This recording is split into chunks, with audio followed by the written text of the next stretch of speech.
Ok, merci beaucoup. Aujourd'hui, nous allons vous proposer un extrait, donc une émission avec le professeur Kiro Kimate, qui est l'un des acteurs politiques dans notre République démocratique du Congo depuis qu'il fut la République du Zaïre à l'époque. C'est que nous allons parler de la marche du 26 mai 2016 dans la République démocratique du Congo, et nous allons aussi parler de la Constitution concernant des articles constitutionnels qui peuvent être verrouillés ou qui peut être déverrouillé. Alors tout le monde bien à lingala poto senga na bana Congo mobimba ke boyeba ke constitution yango pesa ko valeur na kati ya mboka na yo ndenge toza komona awa na Afrique du Sud, qui nous permet à tout moment de faire la marche ezali droit na yo en tant que citoyen de cet état. Alors na kati ya constitution il y a des articles oyo ezali bokoki ko amender toko fongola pesa na article oyo bokoki ko fongola te. Alors oyo bokoki ko fongola eza pe kaka na kati ya constitution na biso comment bokoki ko fongola yango et comment bokoki pe ko kanga yango, mais za na article oyo bokoki ko fongola te selon constitution ya mboka.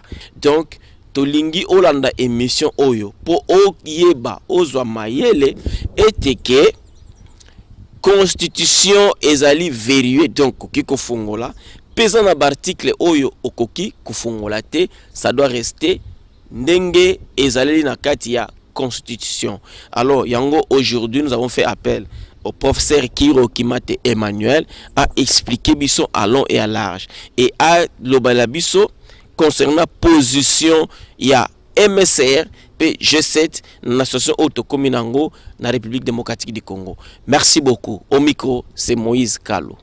Avec les studios Gershom Kaloroche Production, la émission de la RDC Champion. Ok, merci beaucoup. Vous qui nous suivez en face ici, je crois. Nous remercions d'abord tous ceux qui sont devant l'écran pour suivre cette émission. Nous sommes en Afrique du Sud et nous remercions cet État qui nous a donné cette opportunité de faire cette émission. Et à ma gauche, je crois, nous avons le professeur Kiro, et j'aurais demandé de se présenter plutôt lui-même pour que vous le sachiez qui est professeur Kiro. Cette interview fera appel à tous les Congolais de joindre cette interview pour qu'ils sachent qui est un Congolais, pour qu'ils sachent qu'il est dans ses droits ou pas. Merci beaucoup. Je passerai rapidement à la présentation. Si il peut le faire lui-même, ça serait mieux. Le professeur Kiro Kimate. Merci beaucoup, Moïse, pour cette opportunité que tu me donnes de pouvoir participer à ta célèbre émission sur Internet. Nous allons essayer d'éclairer nos téléspectateurs, si on peut ainsi les appeler, sur un certain nombre de points. Je me présente d'abord, je m'appelle Kiro Kimate Emmanuel, je suis professeur d'université. J'ai été bien évidemment, à côté de mon métier d'enseignant, impliqué à plusieurs niveaux dans la politique de notre pays. Ma première, comment dirais-je, entrée dans la politique du pays, ça a été au Parlement de la République du Zaïre en 1988. Et j'étais député élu de la ville de Kinshasa. Et ce mandat de député élu de la ville de Kinshasa, je l'ai conservé quasiment jusqu'au niveau de la conférence nationale. Entre-temps, je suis entré dans l'un ou l'autre gouvernement, mais j'étais d'abord un député élu de la ville de Kinshasa. Et donc, à la conférence nationale, quand la conférence nationale commence en 1991, eh bien, nous entrons à la conférence dans le cadre d'un parti politique qui s'appelait alors la DCF, Démocratie chrétienne fédéraliste, avec comme président du parti à l'époque le professeur Ngoma Ngambu, Ferdinand Ngoma Ngambu, que l'on connaît bien, qui d'ailleurs était dans les années 70 président du football club TP Mazembe, à l'époque, dans les années 70. Mais ça, c'était bien avant, évidemment, qu'on commence le parti ensemble. C'était un professeur émérite, une des grandes personnalités intellectuelles de notre pays, qui était donc le président de notre parti. Et voilà comment nous entrons donc à la conférence nationale dans le cadre de la DCF. La DCF va participer à la conférence en tant que parti d'opposition, parce que nous étions dans l'opposition par rapport au régime de Mobutu déjà à l'époque. Et de fil à aiguille, la conférence se termine, nous entrons, moi je reste donc au niveau du Haut Conseil de la République, Parlement de transition, et une qualité donc que je vais conserver quasiment jusqu'à la chute du régime de M. Mobutu.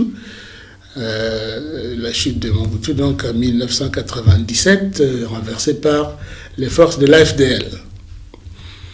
Bien, voilà donc un petit peu en guise de présentation, et puis bon, bien évidemment, l'AFDL a fonctionné comme un vase clos, n'ayant pas intégré les opposants dans son programme politique. La preuve, c'est que même le président de l'UDPS, Étienne Tshisekedi, n'a pas été contacté positivement par l'AFDL à l'époque. Nous qui nous étions opposés à Mobutu pendant tout ce temps-là, nous avons été tout à coup considérés également comme des ennemis de l'AFDL. C'est-à-dire qu'ils sont venus avec un programme qui n'intégrait pas tout le monde. Voilà comment nous nous sommes retrouvés donc finalement en Afrique du Sud. Depuis, donc, je suis en Afrique du Sud depuis quasiment 1999.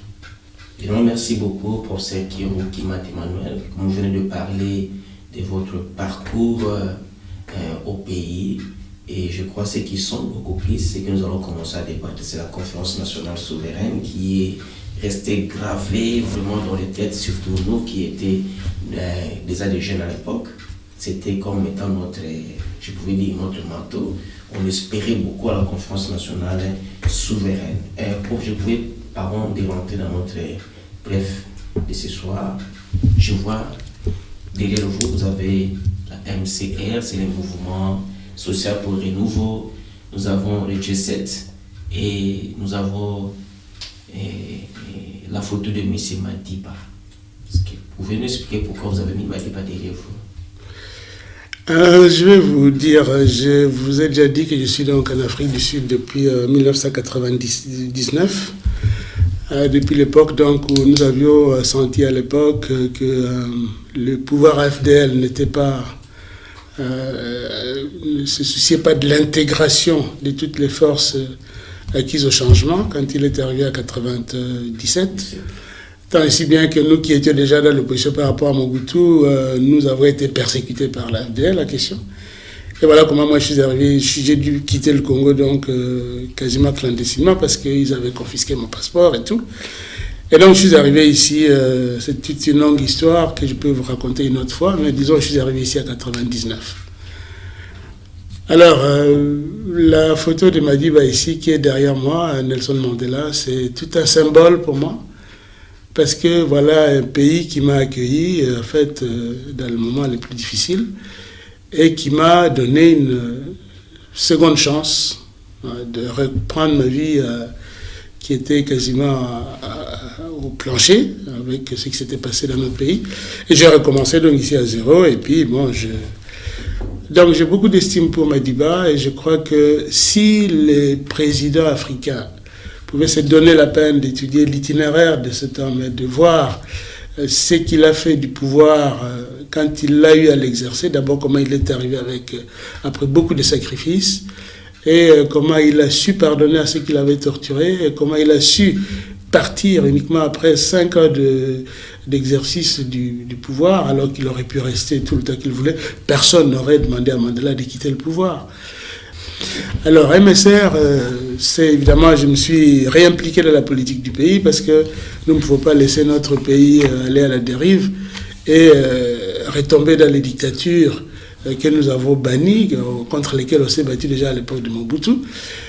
J'ai trouvé que les animateurs du MSR étaient des gens qui avaient une vision pour ce pays-là, et qui, même si à l'époque, ils étaient, disons, dans la mouvance présidentielle à l'époque, mais ils exprimaient déjà des idées qui, clairement, disaient la Constitution doit être respectée, les mandats doivent être respectés, le nombre de mandats, leur durée et tout ça, tout en... Tant et si bien qu'ils ont été exclus de cette majorité présidentielle à cause, effectivement, de leur engagement pour la démocratie du pays. Donc, je peux dire que je suis effectivement fier de faire partie de ce parti qui se bat véritablement pour le respect de la Constitution. Depuis le temps, vous vous battez toujours derrière la population congolaise? J'ai toujours été du côté de la population du Congo. Toujours. Je peux le dire sans aucune timidité. Je considère que j'ai toujours été du côté de ce peuple-là, oui, dans mon combat politique. Est-ce que, prof, en toute honnêteté, je crois que vous avez été toujours derrière le peuple? Est-ce que dans G7, il y a aussi certains membres, des membres politiques en qui le peuple congolais peut faire confiance? Je citerai par exemple le cas de Moïse Katumbi. Oui, vous venez de me poser la question de savoir si le peuple peut faire confiance à certains membres du G7. Vous avez cité nommément M. Moïse Katumbi. Mais là, ce qu'on peut lui reprocher, c'est d'avoir travaillé avec Kabila pendant un certain temps. Mais qui c'est qui n'a pas travaillé avec quelqu'un pendant un certain temps? Allez, dans l'opposition, il y a beaucoup de gens qui viennent du pouvoir, même autour de Kabila aujourd'hui. Il y a beaucoup de gens qui étaient avec Mobutu. Est-ce que c'est pour ça qu'ils ne peuvent pas être aux affaires? Non. C'est dont le peuple congolais a besoin. C'est des enfants de ce pays-là qui soient capables de faire ce que le peuple attend d'eux. C'est-à-dire d'amener le peuple vers le développement. Ce n'est pas parce qu'on a été... allez, ils ont été à côté de Kabila. Même le MSR que je représente aujourd'hui, c'était quand même des gens qui ont travaillé avec Kabila. Mais... à un moment donné, si vous travaillez dans une direction donnée et que vous voyez que la direction dans laquelle on vous engage n'est plus la bonne, ben vous prenez vos responsabilités et vous partez.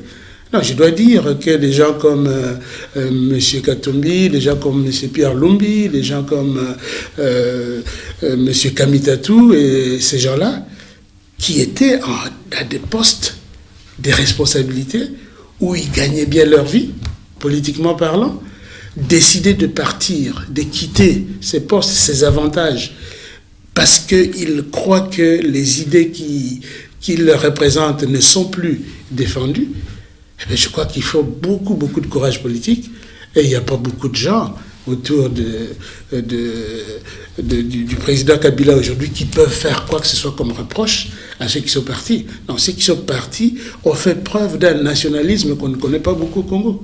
Je n'ai jamais vu dans l'histoire de ce pays des gens qui sont dans des postes aussi importants.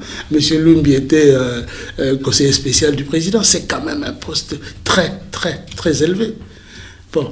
Monsieur Kamitatou était quand même ministre du plan. C'est des postes très élevés. Je veux dire, le gouverneur Katumbi, c'était quand même le gouverneur d'une province qui marche, qui fonctionne. C'était quand même un poste très élevé. Alors, décider de partir, laisser tous ces avantages, avec tout ce qui va avec, protocolairement parlant. Non, il faut avoir une conviction politique profonde. Et il faut vraiment avoir en tête les intérêts du peuple, effectivement. Nous entrons directement dans le vif de cette émission, mais avant de commencer, je crois, j'aurais posé la question au professeur Kiro Kibate concernant la journée du 16 février 1992. Alors, professeur Kiro, quels étaient les vrais organisateurs de la journée du 16 février 1992? Merci beaucoup. Nous avons célébré le 16 février 2016 le 24e anniversaire de ce grand événement. Et à l'époque, à cette occasion-là, nous avons rendu un vibrant hommage aux héros et martyrs de ce 16 février 1992. Et d'ailleurs, je crois que sur le même site sur lequel nous sommes en train de passer maintenant, il y a cet hommage qui est reprise sur une vidéo dans laquelle nous avons expliqué très clairement. Mais en bref, je vais simplement rappeler que ce n'était pas l'initiative d'un parti politique, ni quoi que ce soit, ni même pas d'une plateforme politique. À l'époque, nous étions à la conférence avec la plateforme qu'on appelait l'Union sacrée de l'opposition. Mais ce n'est pas l'Union sacrée de l'opposition qui a organisé la marche. La marche a été organisée par la société civile au sein de la conférence nationale. Et elle était coordonnée par ce qu'ils avaient appelé à l'époque le comité laïque de coordination, qui avait donc coordonné l'organisation de la marche. C'était un comité qui comportait 8 membres, si vous voulez, je peux vous les citer rapidement. Dans le comité laïque de coordination, il y avait M. Pierre Lumbi, justement, qui est président aujourd'hui du MSR. Okay. Il y avait M. Kandolo François, qui est malheureusement nous a quittés. Il y avait Mme Marie-Thérèse Moulanga, qui est toujours là. Il y avait Marie Babou, qui est toujours là. Il y avait M. François Kabemba. Il y avait Paul Mido. Il y avait Benjamin Bouanakaboué, qui sont toujours là.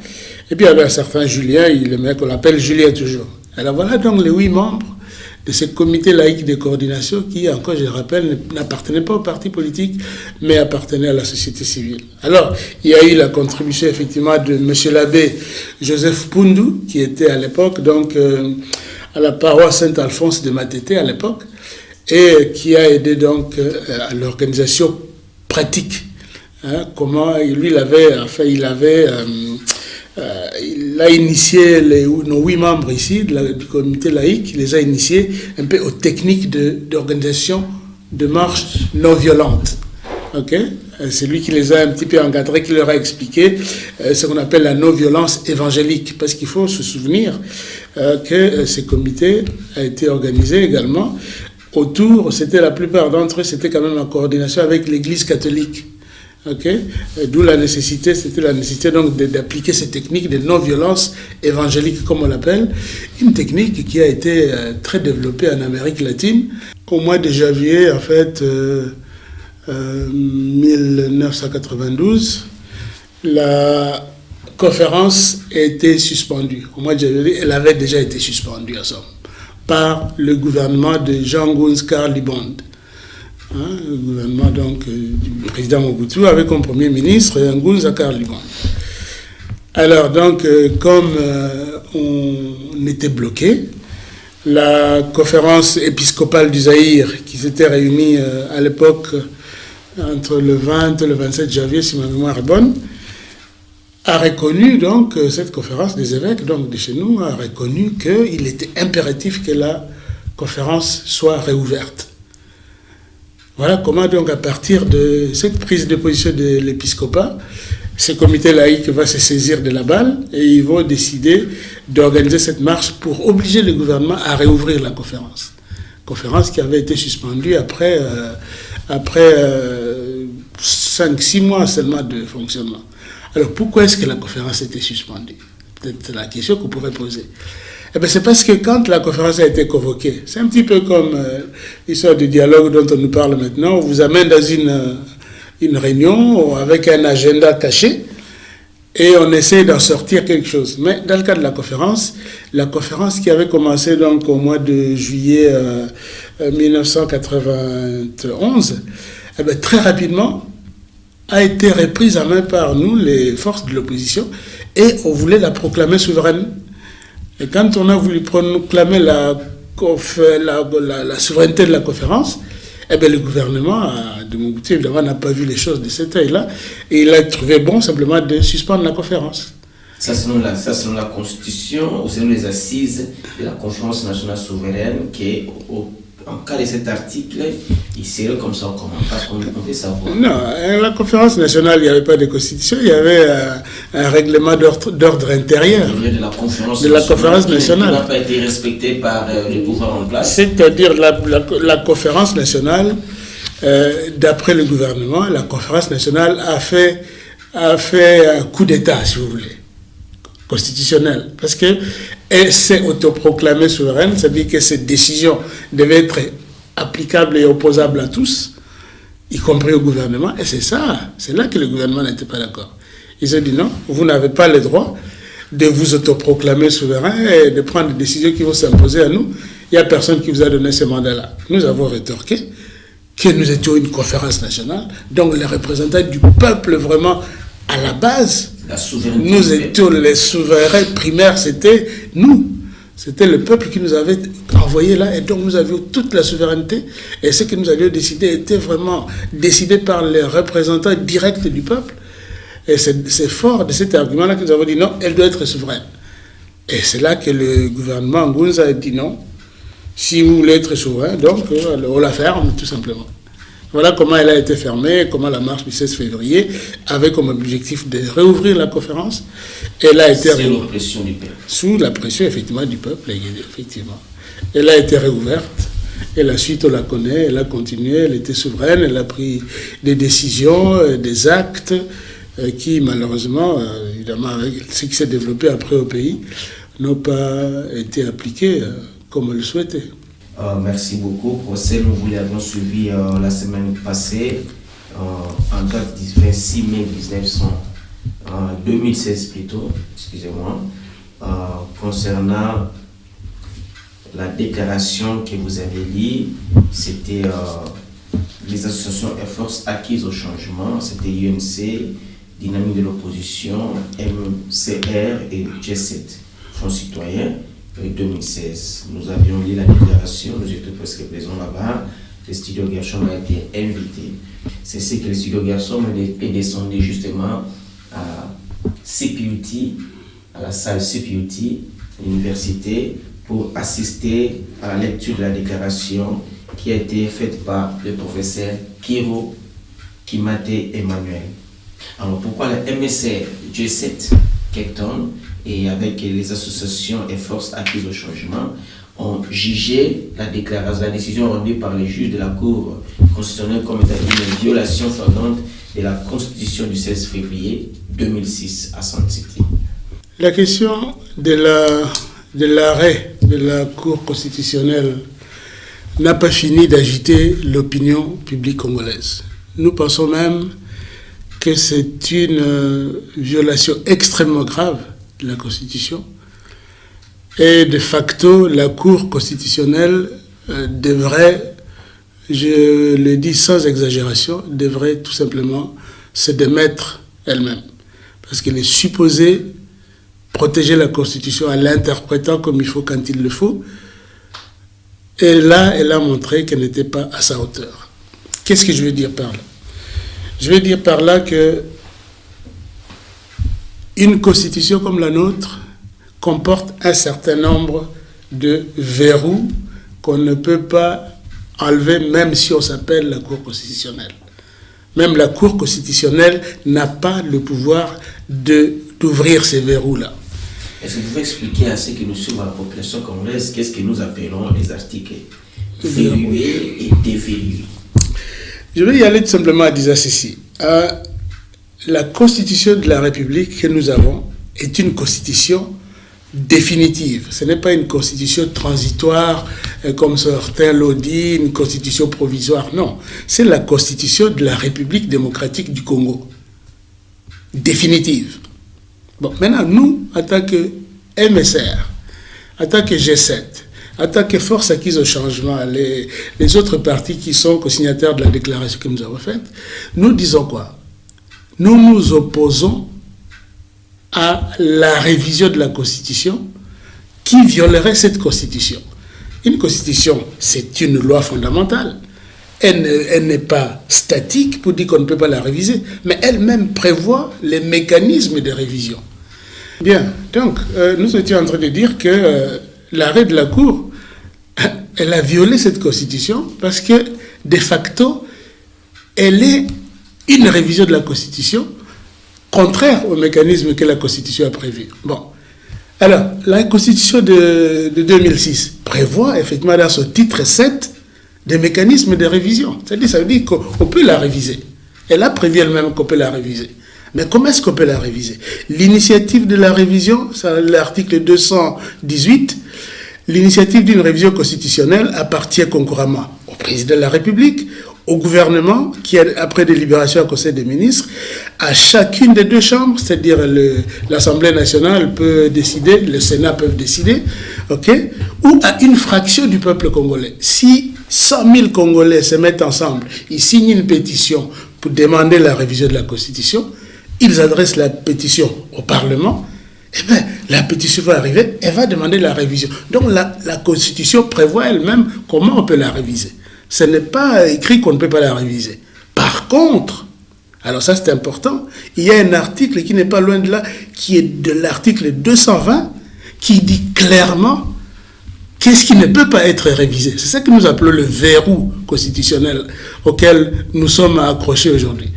Hein? Ce verrou-là, la Cour constitutionnelle a essayé de le contourner, justement. Et je vais vous dire pourquoi. L'article 220 dit clairement ceci. L'article 220 prévoit clairement ce qui ne peut pas être révisé. Donc la Constitution elle-même s'ouvre et dit non, vous pouvez me réviser, mais voici ce que vous ne pouvez pas toucher. Par exemple? Alors, par exemple, la forme républicaine de l'État ne peut pas être révisée. La République, c'est la République. Le principe du suffrage universel, donc les élections régulièrement organisées et puis ouvertes à tous les Congolais qui ne sont pas dépourvus de leurs droits civiques. On ne peut pas réviser ça. La forme représentative du gouvernement, on ne peut pas réviser ça. C'est-à-dire que le gouvernement sera toujours dirigé par les gens qui ont gagné les élections. Ok? Alors, un point important, et c'est le quatrième, le nombre et la durée des mandats du président de la République ne sont pas révisables. Donc ici, nous sommes confrontés à la situation qui est régie par cet article 220. Cet article 220 qui dit clairement que le nombre de mandats, donc 2, qu'elle a déjà fixé, ne peut pas être changé et la durée ne peut pas être changée. C'est 5 ans. Ce que la Cour constitutionnelle vient de faire, c'est en fait violer cet article 220. Parce qu'ils disent, non, M. Kabila peut rester jusqu'à l'élection du nouveau président. Cela veut dire quoi? Plus longtemps, c'est la durée du mandat. On lui donne un mandat plus long. C'est contraire à l'article 220. Okay? Et si on lui donne un 3e mandat, c'est contraire à l'article 220, parce qu'il dit que le nombre de mandats ne peut pas dépasser 2.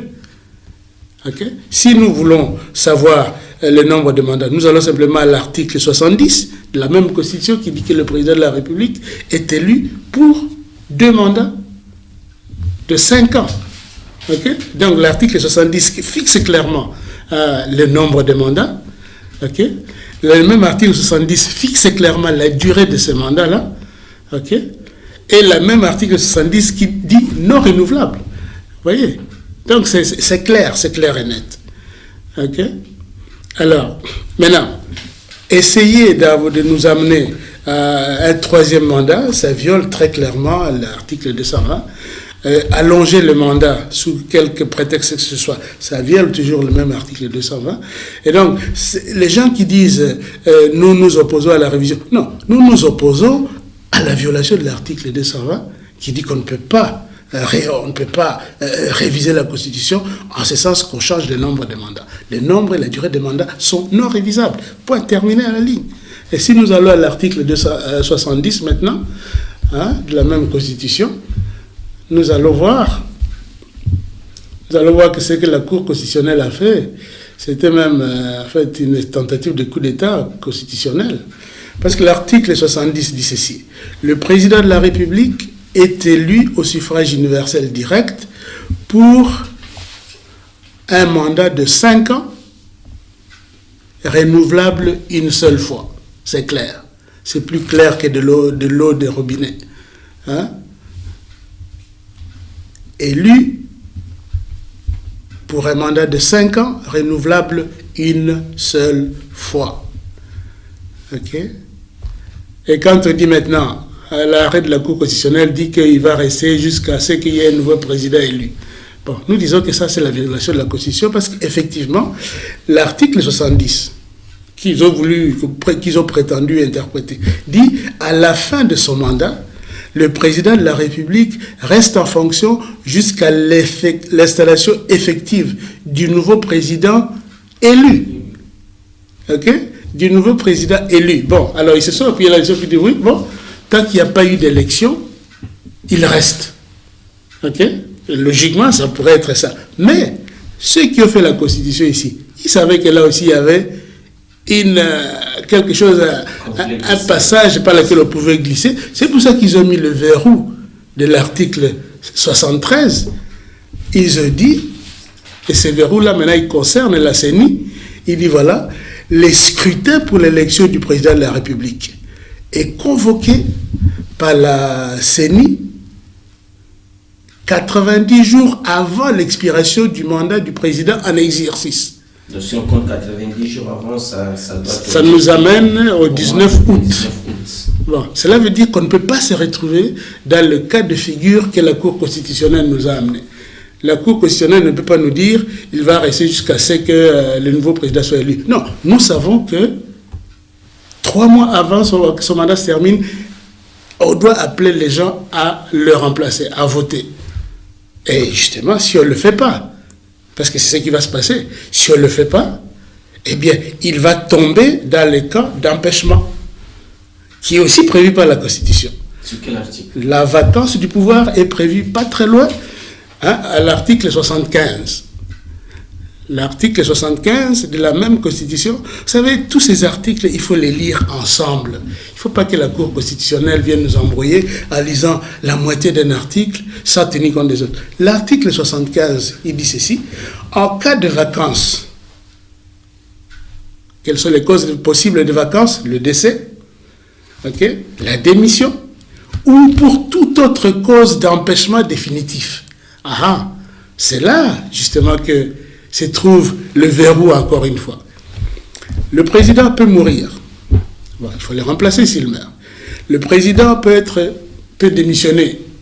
Si on avait une cour constitutionnelle sérieuse qui reconnaît qu'il a violé la Constitution, on peut le contraindre à la démission. Ou alors, toute autre cause d'empêchement définitif. Toute autre cause d'empêchement définitif, c'est ce qui va arriver ici en décembre. Parce qu'en décembre, selon l'article 70, le président sera arrivé à la fin de son 2e mandat de 5 ans et il sera donc empêché définitivement. Parce que c'est ça l'esprit de l'article 70. Il sera empêché définitivement de devenir président. C'est un empêchement définitif que la Constitution elle-même a mis là. Bon, un empêchement définitif d'ailleurs dans lequel la mouvance présidentielle est en train de pousser le président elle-même, parce qu'elle ne veut pas organiser les élections. Donc elle va l'amener à un empêchement définitif qui est prévu par la Constitution. Donc 70 dit 2 mandats de 5 ans. Quand vous arrivez au terme du 2e mandat, vous êtes empêché par la Constitution parce qu'elle ne vous permet pas d'aller plus loin. L'article 75 dit qu'en cas de vacances, suite à toute autre cause d'empêchement définitif, cet empêchement définitif sera acquis le 19 décembre parce qu'il n'y aura pas eu d'élection. À cause de la CENI qui n'a pas convoqué les électeurs 90 jours avant. Mais ça, ce n'est pas la faute ni de l'opposition, ni de la population. Non, on va simplement constater qu'on est arrivé le 19 décembre, sans que le président, sans qu'on ait élu un nouveau président. Nous allons constater que le président qui est présent est empêché définitivement par l'article 70, et nous allons appliquer alors à ce moment-là l'article 76. Ils sont tous là, les articles. Nous allons appliquer l'article 76 qui dit que la vacance de la présidente de la République est déclarée par la Cour constitutionnelle, saisie par le gouvernement. Bon, c'est là que nous allons avoir un problème peut-être, parce que le gouvernement actuel et la Cour constitutionnelle actuelle ne vont pas constater. Ils vont simplement faire semblant, vont continuer comme si de rien n'était. C'est là que le peuple lui-même doit se prendre cet article 76 en responsabilité. Il y a l'article est prévu pour le peuple au cas où. Et l'article qui va permettre au peuple de contourner le fait que la Cour constitutionnelle et le gouvernement ne vont pas déclarer la vacance. Parce que c'est eux. On dit la vacance de la présidence de la République est déclarée par la Cour constitutionnelle saisie par le gouvernement. Bon, nous savons que le gouvernement ne va pas saisir la Cour constitutionnelle, et quand bien même par accident il le ferait, cette Cour constitutionnelle telle qu'on l'a vu ne va pas prononcer la vacance. Bon, à ce moment-là, le peuple, la question, va encore une fois, toujours en utilisant la même Constitution, aller prendre l'article 64 et dire, bon, nous avons le droit de nous opposer à toute personne qui exerce les pouvoirs en violation de la présente Constitution. Parce qu'à partir du 19 décembre, effectivement, M. Kabila sera en train de violer la Constitution. En restant, contrairement à l'esprit de l'article 70, qui lui dit que le 19 c'est terminé, 2 mandats, c'est fini, vous êtes empêché définitivement. Si vous restez, ben vous violez la Constitution et le peuple, fort de l'article 64, peut s'opposer. Donc, en final, c'est là que nous allons nous retrouver. Parce que le gouvernement ne va pas constater la vacance et la Cour constitutionnelle non plus ne va pas le faire, à moins d'un miracle entre-temps, peut-être qu'ils peuvent changer. Il n'y a que les idiots qui ne changent pas d'avis. Mais bon, s'ils changent entre-temps, ben nous allons alors, le 19 décembre, constater qu'il y a vacance du pouvoir et le président du Sénat conformément à l'article 76, va de facto assurer l'intérim de la présidence pendant 3 mois seulement, le temps d'organiser les élections. Ok, merci beaucoup. Prof, vous êtes un amateur politique dans la République démocratique du Congo et vous l'êtes aussi parce que vous exercez la même fonction. Est-ce que nous qui vous suivons, par exemple, vers les années 2012, nous avons suivi M. Kabila, c'est Jeune Afrique, je crois. Vous avez aussi évoqué cela lors de la lecture de la déclaration du 26 mai. Alors, c'est que M. le Président Kabila, le 12 juin 2007, à Jeune Afrique, les pouvoirs disaient qu'il faut savoir s'arrêter. La Constitution est sacrée. C'est vous, les hommes politiques, qui s'attendent souvent dans les médias. Comment vous sentez cette déclaration faite par M. Kabila dans les années 2007? Nous avons dit ça dans notre déclaration du 26 mai. Nous avons rappelé à M. Kabila ses propres paroles. Hein. Ce n'est pas nous qui l'avons dit, c'est lui qui l'a dit. Il a dit, je le cite, le 12 juin 2007, il parlait dans une interview comme celle-ci, hein, avec un de vos confrères, donc Jeune Afrique. Il a dit, voilà, le pouvoir use. Donc si vous restez longtemps, ça vous use, vous devenez usé, quoi. Les pouvoirs usent, il faut savoir partir. Ça, c'est Kabila qui parle. Le 12 juin 2007. C'était il y a 9 ans. Ok? Mais lui, il ne savait pas que le temps passe vite. 9 ans après, le voilà. Il ne sait pas s'arrêter. Il faut savoir s'arrêter. C'est lui-même qui l'a dit. Et puis après, il a ajouté, la Constitution, c'est sacré. Bon, tout ça, c'était vrai. Les pouvoirs usent, c'est vrai. La Constitution, c'est sacré. Ça reste vrai aujourd'hui. Alors moi, je réponds à M. Kabila, je lui rappelle une chose. Je dis, voilà, cette même Constitution que vous avez qualifiée de sacrée, pour nous, elle est toujours sacrée. Même si pour vous, elle ne l'est plus, pour nous, elle est toujours sacrée. Et cette Constitution vous dit qu'il est temps de partir. C'est tout. C'est tout simplement ça. Il l'a dit, le pouvoir use, il faut savoir partir. Et la Constitution, c'est sacré. Bon, nous disons, oui, c'est vrai, on n'y touche pas à la Constitution.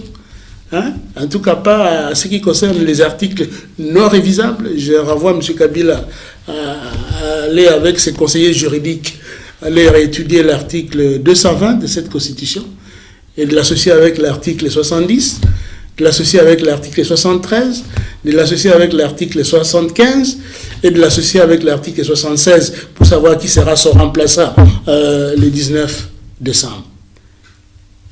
Et je leur renvoie à l'article 64 pour qu'ils sachent que si, malgré tout, il ne part pas, comme la Constitution le demande, eh bien, ce peuple va appliquer l'article 64 pour le pousser dehors. C'est aussi simple que ça. Si nous avons dénoncé avec force, effectivement, ces différentes atteintes, c'est parce que nous les considérons, encore une fois, comme des violations flagrantes de la Constitution. L'article 61 de la Constitution, non, d'abord, même l'article 60, l'article 60 de la Constitution est très clair là-dessus. Même si le pays était en état d'urgence ou en état de guerre, ou quoi que ce soit, il y a des choses que le gouvernement ne peut pas faire.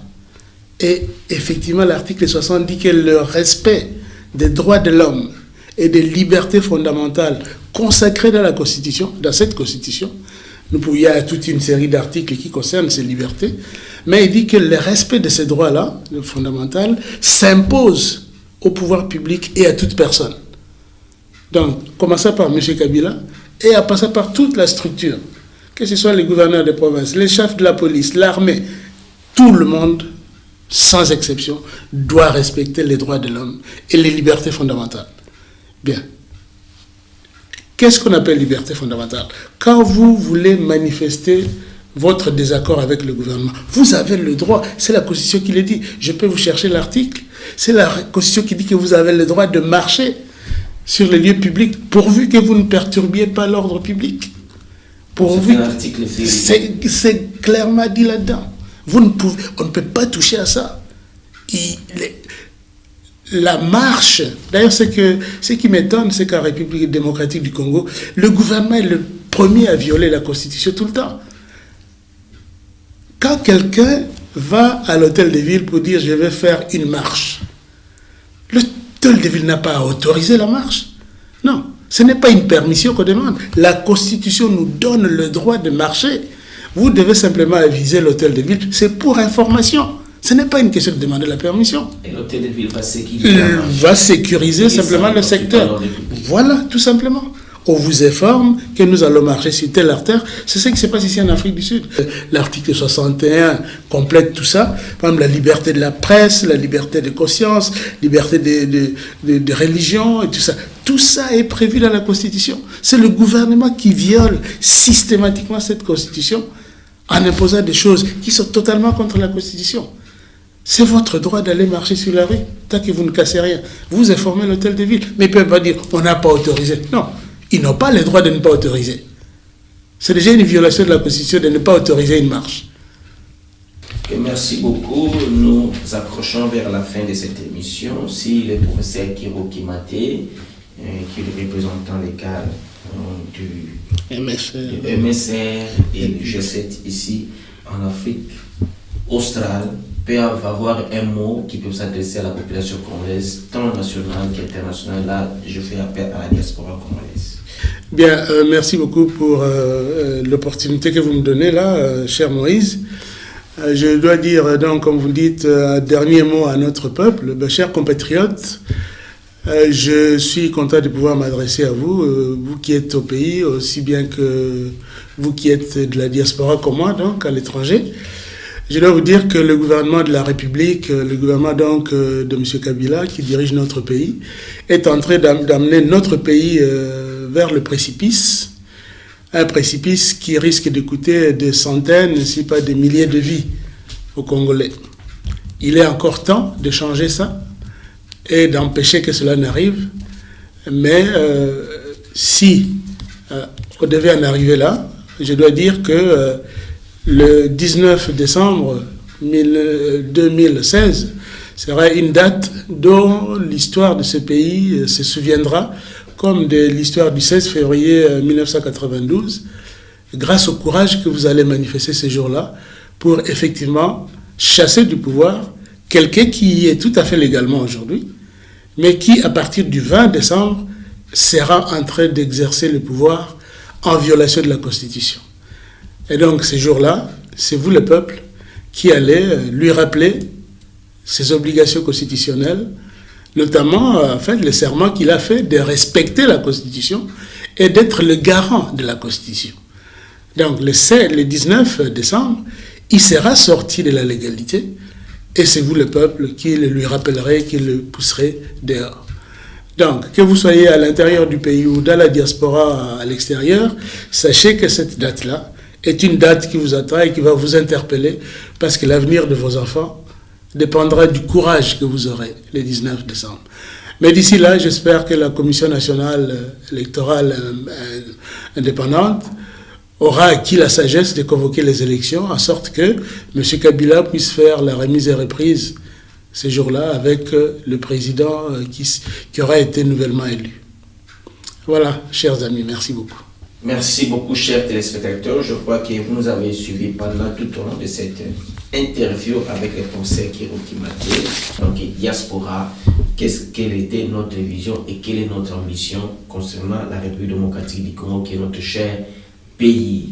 Merci beaucoup. Nous renvoyons tous les Congolais à sa télé sur la Constitution de la République démocratique du Congo, qui a des articles qui seront verrouillés, à qui personne ne peut les changer, et qui ont aussi des articles qui peuvent être déverrouillés. Mais s'il faut déverrouiller, quelles seraient les conditions? La Constitution, comme l'a bel et bien expliqué pour ceux qui ont Kimate, a prévu toutes ces choses. Donc c'est une Constitution qui est vraiment à 100% à ceux qui ont constitué cela en Afrique du Sud vers les années 2016, l'ont bien fait à tel point que s'il faut amender, qu'est-ce que la Constitution congolaise a prévu s'il faut amender.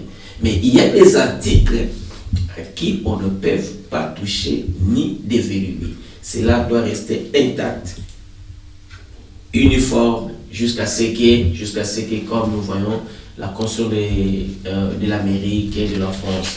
Donc, les peuples congolais, nous vous enverrons tous à prendre la Constitution et à lire. Il y a des articles à amender, il y a des articles qui ne seront jamais amendés. Et s'il faut amender, qu'est-ce que la Constitution congolaise prévoit? Merci beaucoup. À la prochaine.